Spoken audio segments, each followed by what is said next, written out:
This is the Real Footy podcast. Thanks for joining us to tip round 9. My name's Andrew Wu and I'm joined as usual by Peter Ryan, who you're still in the lead, aren't you? Well, the running sheet says by joint competition leader Peter Ryan, and you forgot to write. I didn't see that part. Forgot to say it, didn't you? I didn't quite see that part. But you are allegedly in the lead with Michael Gleeson. Yeah, Michael Gleeson. He's having a good year, isn't he? The guy who I probably a little bit unfairly say is perennially on the rebuild. Two-time winner. He is a two-time. Oh, okay. Yeah. Well. No, he's having a very good year. And Jake and Jimmy Bartell next on 50. A bit worried about Jimmy. He's starting to slip a bit. Callum on 49. You know, it'd be embarrassing if he wins it, let's face it, given he doesn't focus on footy. And you're way back on 47. I can kind of see you. Well, I'm only 4 behind. That's close enough. I've maintained. I've consolidated the last few weeks. No, you're way off, mate. You're like these Grand Prix Formula One drivers that finish 10th all the time. You're starting to become a driver. Yeah, exactly. Yeah, no, you're going okay. It's a tough round this round. I reckon this week's actually the hardest we've had. Yeah, it is. It is a difficult round. There are quite a few swing games. Yeah. I think there's 1, 2. You could make a case for most of the underdogs, apart from the last game of the round. Yeah. I like these rounds. The swing game rounds. This is where you come into your 4, although not recently. Given the haircut that you've rocked in with, I think you've got bigger things to worry about. Mate, I'm just glad I have hair, Pete. Yeah, that's true. And it's good to see, actually, where your dinkus will not reflect how you actually look for the next, 8 years probably. It'll grow until maybe I won't have a haircut until I win this competition again. Yeah. Now, what do you reckon about Dockers versus Collingwood VFL? It's not really their VFL team, is it? Geez, you Collingwood people get carried away. Pendlebury, Myercheck, DeGoey, Maynard against a Fremantle team that would have struggled to beat a waffle side last week. How bad were they? Well, they're so bad that I turned it off at half-time. Subbed myself out on a Friday night and just went... I did as well. I can't do this. I put on Beef on Netflix. Remember that show? I watched that for the third quarter. And I found that thoroughly more entertaining than Freo. I thought Ross Lyon, he copped a little bit. On the Twitter sphere, he was a bit unfairly targeted because it wasn't his fault that Fremantle played so badly. Beat him. Fremantle, St Kilda kicked 14 goals and Freo kicked, 5? And, how slow and putrid was it? They just get the ball in the back line, no run from behind, attempt to... They couldn't get the ball and they couldn't move the ball. No, it's terrible. Yeah, the times they actually tried to take the game on, they actually scored, but that was only about 4 or 5 times. They've got the Gold Coast illness, haven't they? Which is travel, lose. Yeah. Go home, be competitive. But they should be better than that. Like Gold Coast, you can understand because that's an issue that they've generally had throughout their existence. But Fremantle, I remember this Fremantle team in 2022 coming over to the MCG and beating Melbourne. They were one of the first teams to do it back when the D's were a good side. I remember the core of that side is still together. Yeah, I know. Ross Lyon had the anywhere, anytime, whatever saying it was, and they were pretty good. They were a good team when they made the grand final and the preliminary finals in a couple of years, and they would win regularly on the road. But I reckon apart from that, they've been pathetic on the road. I think more so this year. Last year I thought they were okay. No, but over their existence. Over there, since 1997, pathetic. Yeah, but you can't. Embarrassing. You can't throw stones at them for what happened in the 90s. Well, as a football club, you can. You change it. They've got to get better. They were better. This group has been better. They were better in 2022. They were better. They beat Sydney last year in Sydney when that was a hard thing to do. And it's the last time they've done anything on the road. Yes, but that shows why they can do it. It's one of those things that if you can win on the road as a group, you shouldn't suddenly lose it when you've still got that same group together and they're another year older. That's what baffles me about Fremantle, that they seem to be going backwards. Well, we said as a team. They weren't worthy of trust, and they proved that they weren't worthy of trust. No, you can't trust Fremantle. I remember one year, I think Mark Harvey was coaching them. There was a year where they kept on losing close games, and I said, I'm not tipping Fremantle again. I'm very close to that right now. Well, I said that at about half time. And now I'm tipping them again. That's unbelievable. This is the way that tipsters who win, not that I've won, tipsters who stay near the top of the leaderbook, they just put all those emotions aside and tipping Fremantle, although I am very much of the view that it's a 50-50 game, and Hayden Young's a massive loss for them. Yeah, he's their most exciting player. Yeah. Their most creative player. Yep. And their tallest player that has leg speed. And leg speed as well as speed. Well, speed, yeah, exactly. Caleb Sarong and Brayshaw, when they're going badly, look small. You didn't really notice them last week. They were pathetic last week. I'm not going to judge them too harshly on that, but I think just as a body of work, Collingwood are a lot more reliable. Even without their players? Even with that. I think they can make do with just for 1 week. I think they can cover those guys. DeGoey hasn't played well all year anyway. Yeah. Pendlebury's outstanding, but he's obviously a lesser model than he was at his peak. Mychek, I think, is the big loss. Yeah. Because on top of McStay being out, I think that will the effect of that will compound. Assuming Charlie West gets a chance. Yeah, they're big raps on him, mate. Have you seen much of him in the VFL? No, I haven't, but he kicked 5 down at Coburg, and a colleague of ours, Jake Nye, was down there, and he was very impressed. Oh, that's his neck of the woods, isn't it? Yeah. If Jake's impressed, then I back his judgment. Absolutely. I'm tipping the Pies only because they travel well, and they drew last year. Wow, that was the most ridiculous. Didn't hand the ball back. Well, just decision. give the ball back to the umpire. Just follow the rules at that point. Oh God! Yeah, that was a disgraceful decision. Just give the ball back.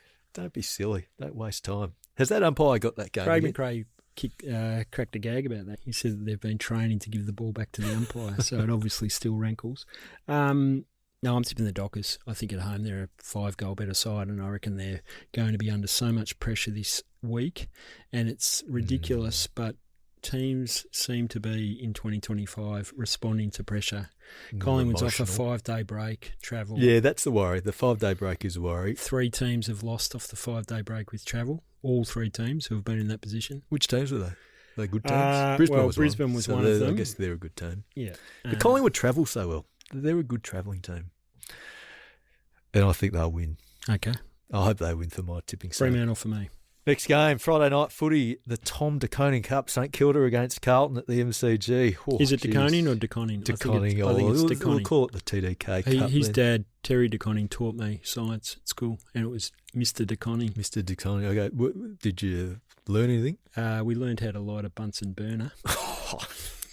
Did you know that if you move the little thing at the bottom and then shut the air, Yes. The flame affects the flame? Yes, we did know that. And we also knew how to get someone's tie and put it into a vice and tighten it right up so they couldn't move. I had a science teacher once who caught me and a mate playing noughts and crosses, and he walked over and said, if you don't stop that, I'll get cross and you'll get naught. Oh, that's a good line. I like that. Well, TDK, we just sang TDK. It does amazing things to our system regularly. Anyway, this game, Carlton, I think Carlton will win. There's a bit riding in this game. Massive amount. TDK and also Jack Silvani playing. That adds an extra subplot to it against his old... What will his old man be like watching his son and also clearly wanting his own club to win? Well, I think he'd be like anyone in that situation. He'd love to see his son do well, and he'll be okay if Carlton win. But he'd prefer St Kilda to win from a professional. I think he'd be dirty if Carlton won this game. Well, he hopes St Kilda wins, obviously, but I reckon he'd get over it pretty quickly if his son's happy. Yeah. Well, the intriguing part of this game is that, if you look at the form from last week, then Carlton are untippable and you'd be all in on the Saints. Mm. But, as we know, I tend to try and overlook or not place too much importance into last week because you can overreact. Yeah, that's true. And if you look at the last month, I think you can form a case for Carlton. If you look at last week, well, then you're tipping the Saints, aren't you? Well, Adelaide just beat them up, and they always do that to Carlton. Carlton's midfield were obliterated, and I don't think that will happen against St Kilda. And it's the key to Carlton winning. If they can win clearance and win contested possession, they can get the ball to Kernar and Mackay. And their smaller players have been okay in the games that they've dominated territory, and they'll win on that basis. You sound like you were very confident about the Blues winning this week. Unusually confident for you. Yeah, I shouldn't be. I'm not confident. No, I'm not confident. But I think that their best, Carlton's biggest asset is St Kilda's biggest weakness. So I think they'll be able to exploit it and get it down to their tall forwards. Curnow needs to fire. I thought he was okay last week with a few limited exactly opportunities. Right. Mackay struggled, mainly because the ball didn't get as deep down to him, and the whole midfield were off. And Adelaide, when Adelaide get on top, I mean, they play really good footy. Oh, it would have been great for Carlton supporters watching that rabble. If you travel over to Adelaide, you'd be spewing. Imagine you did that. Oh, actually, that producer did that. Yes, Claire did that and was waving her flag from the top deck of the Mark Rasciuto stand. I think she brought forward her flight to halftime and left. No, I'm tipping the Blues to bounce back. Yeah, I'm tipping Carlton, not with much confidence. MCG helps Carlton too, I reckon. And doesn't help St Kilda. No. So I think that's the main reason I'm tipping Carlton. MCG, and also look at the last month rather than the last week. Yep. But it's a swing game. First two games are swing games, actually. So absolutely. Important that you get this one right. Next game, Saturday afternoon at the MCG, Melbourne against Hawthorn. Now, this game's probably not as important because I think most people would tip Hawthorn. I remember watching this game last year. I think it was round 3, and Hawthorn were hopeless in this game. They didn't want to. They were chipping around the back and didn't want to take the game on, and they lost by about 10 goals. I remember leaving that ground thinking, Melbourne look all right, and then you fast forward a few months. Yeah, it's completely Hawthorn in the finals. Melbourne are going terribly, and now, I mean, that script hasn't changed. I can't see Melbourne getting this one done, but I think it'll be closer than most people think. Hawthorn haven't been playing that well. No. They were terrible in the first half against Richmond, as in they struggled to find ways to exit their D50. They didn't use the ball very, very well. You covered that game, didn't you? Yeah, and they didn't. Then they ended up with a 65-point win, which looks good on paper, but they were just a bit scrappy. They got going in the second half, but I don't think they're flying. No, well, I mean, Melbourne, Richmond and West Coast in the last 2 weeks. And Melbourne would have taken a bit of confidence out of beating West Coast. They've had the similar games in reverse, the same games in reverse. So yeah, they looked a bit shaky at halftime, didn't they? Well, they just got their tackling pressure up. Petraka back in a bit of form's good. Max Gawn's obviously going to be critical.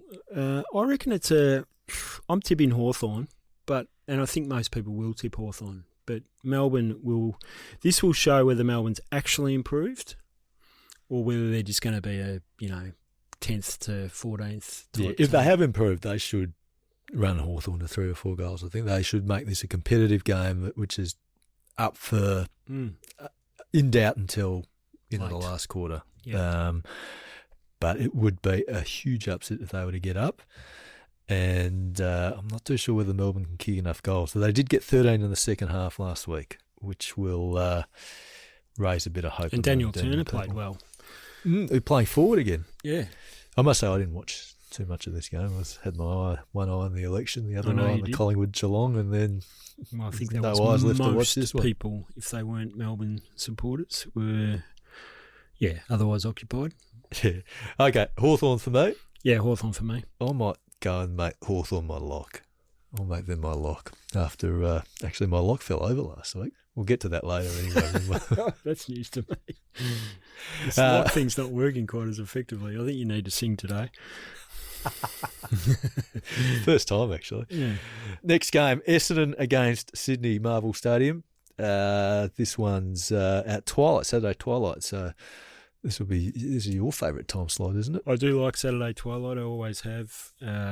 Ever since I turned 18, it's really the great time of life, isn't it? 5 till 7 on a Saturday when you know you're going to go out. You can wake up feeling okay the next day because you don't have to work and everyone comes around, you drink beers and it's all exciting. Except they didn't have twilight footy back then when you were 18. No, exactly. They had night footy back then? The game, and people would come into your house who'd been to the game and all that sort of stuff, and then you go out and watch bands and go crazy. But you don't do that anymore. Now I'll be sitting at home watching Essendon Sydney. Still the VFL when you were 18. I think Sydney will win this game. I think they're starting to get the confidence that they needed by beating the Giants. They miss Melican, but they're a better team than Essendon.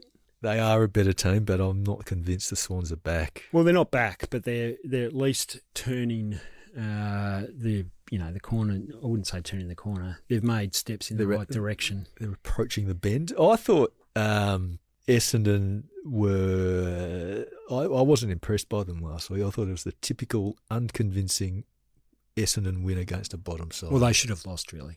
North didn't get the job done. Yeah, that North... Yeah, remember that Terry Wallace "I'll spew up" speech? Yep. Alistair Clarkson should have had that, played that to the North Melbourne team. I think he's a bit gentler than Plough might have been back in the day. Poor old Finbar Maley. Yeah, he... with his funny moustache. He timed out. Yeah, he did well. He was unlucky. Geez, he looked good. He had competitive and he is competitive, but he's just got a... Well, his kicking just needs a bit of work, but he was impressive. What is it about North Melbourne and counting? I mean, a couple of years ago they couldn't count to 75 and the extra interchange. We're digressing because we're talking about the Swans here, and this I think will be a very close game. I'm tipping the Swans, but because I'm not convinced that they're back. Any of their stars back? No, they still got a lot injured. The best thing was that Heaney and Warner played probably their best footy together against the Giants. Yeah, they played better, but you still look at the numbers and you think, how did the Giants lose that game?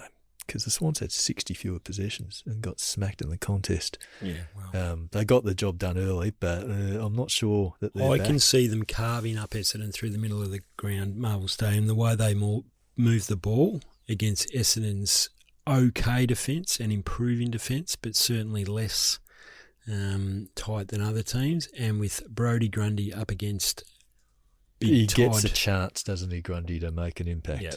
But Essendon's strong suit is their contest. It's going to be Super Rules Ruck contest. Essendon's strong suit is at the stoppage, and that's exactly where Swans can be got. And I'm a bit worried for Sydney that they could get beaten in this area, which will make it a struggle. Easily, and I'm going to make them your lock. I'm tipping the Swans, but I reckon it will lock it in. I think it'll be very close. Now I've ruined my Saturday twilight. I better be on the beers. Drinking beers, drink responsibly. Yeah, exactly.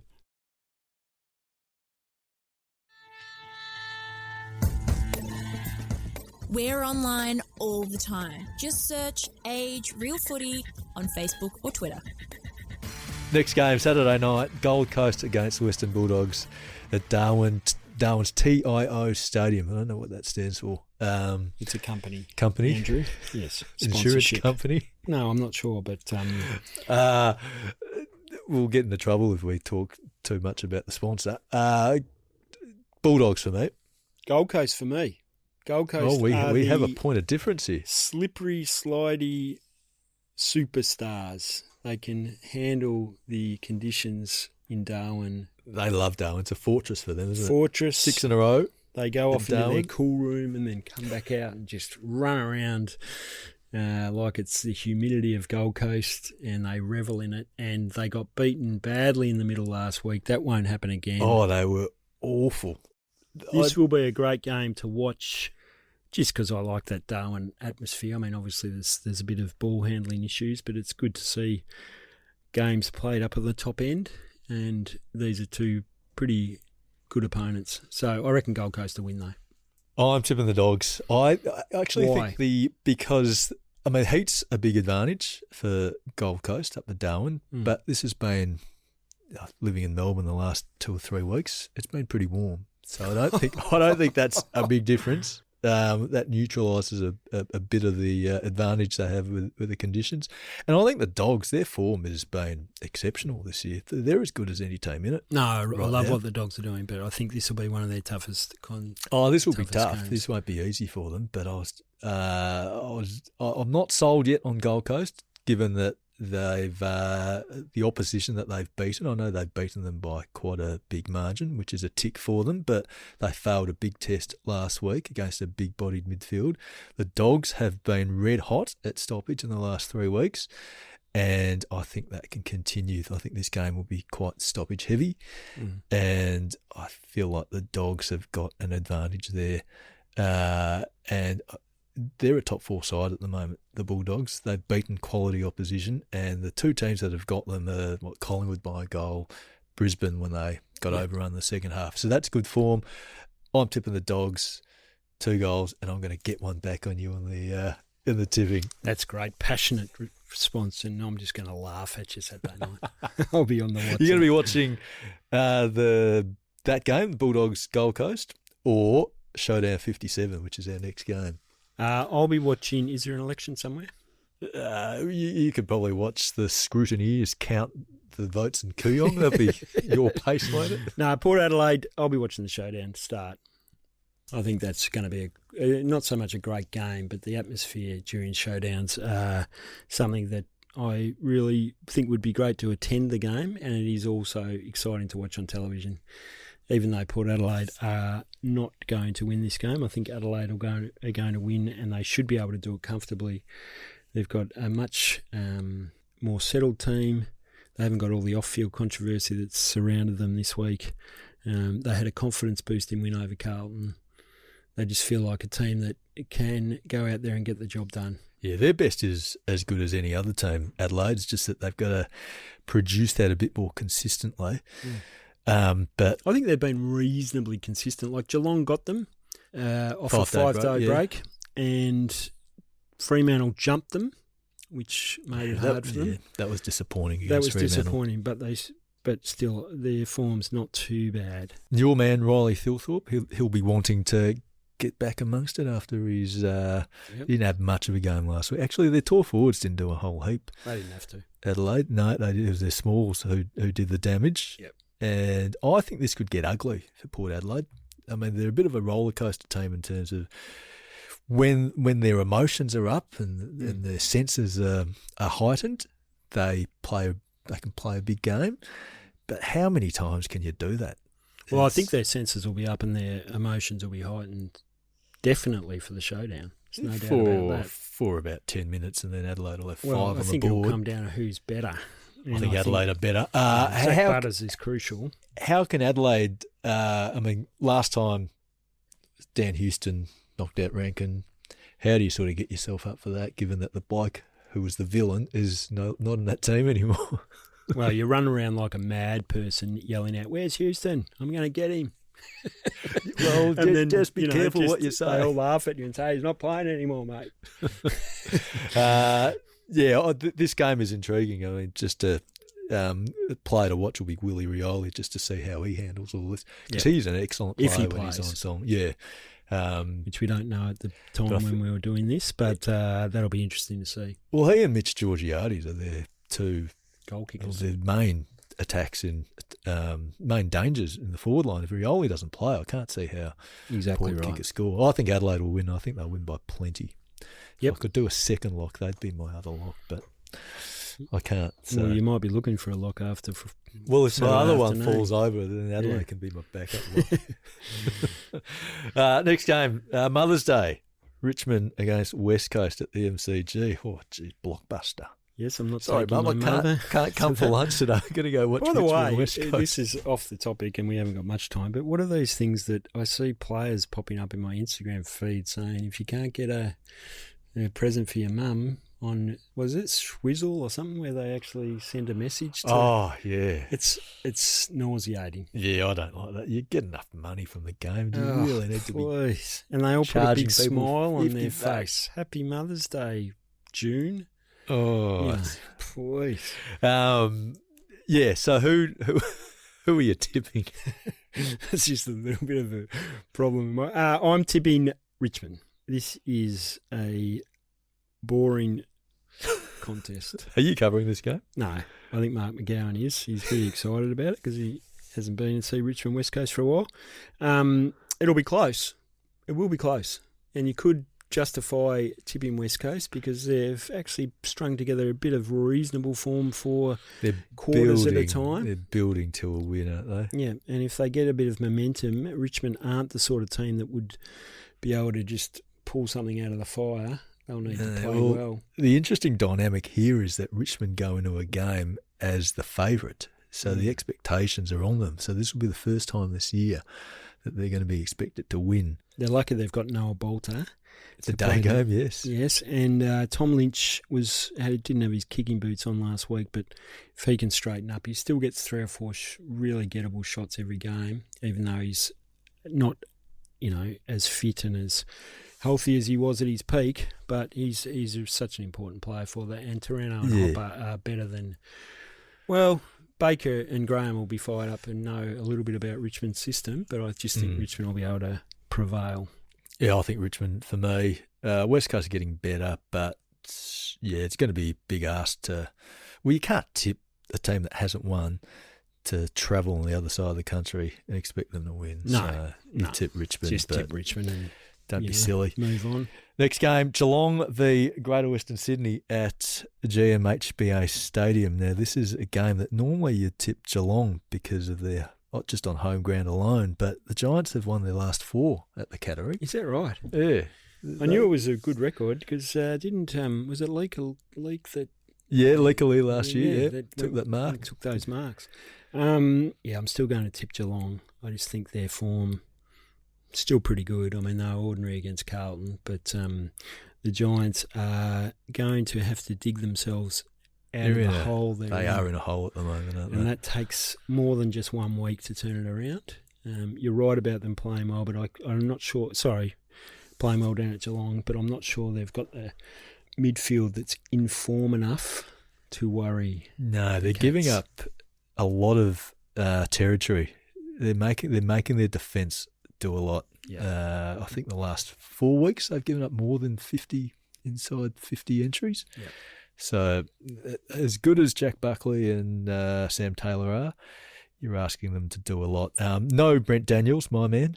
Yeah, your man. Steve Cornelio and Josh Kelly. I think those injuries are starting to stack up for the Giants. I did speak to someone at the Giants who confirmed, I didn't even ask them, they volunteered what you said about the fact that this time of the year, it'd be interesting to look at the stats, I haven't, but that they struggle because they're off the showgrounds. We spoke to the same person. But they do struggle at this time of year. You won't know and I won't ever know. They're not at home. So, but, I mean, they travel better than most sides. But Geelong the last 3 weeks. Yeah, I'm tipping the Cats. Well, I think it'll be close, though. I know you do. You say that after every game. The it's Cats a bit monotonous. Well, it will be close. Yeah. Well, you haven't been proved right. Probably 5 out of 9 games every week you're wrong, and you keep saying it for every game. It's starting to annoy. You're only 4 ahead, Pete. Let's not get ahead of ourselves. Final game of the round: North Melbourne against Brisbane. What a way to end Mother's Day! I'm tipping Brisbane. I don't think anyone will tip North Melbourne, will they? Apart from Libby Birchin. Libby Birchin and McCartney. With confidence too. They'll find a way to win. Emma's deeply involved in the football department there, and she has to tip North Melbourne. They were better last week, but they would need to be a lot better this week. I think they're playing much better footy since they got rid of Core and Logue out of their backline. They're playing much more team-oriented defence, and I think it's showing. Dawson's got a bit of promise, though. He's 26 years old. Oh, what? You can't have promise at 26? Well, it's better to be a promising 20-year-old. No, that's true. Brisbane easily. Yep, same for me. That's all we have time for today. Thanks for joining us. You can see the rest of the experts' tips at theage.com.au/AFL. Make sure to subscribe, rate and review wherever you get your podcasts. If you'd like to get in touch with us, send us an email, realfootypod@theage.com.au. We'd love to hear from you. The podcast will return on Monday after I've tipped 9. Thanks for listening, and may your team win.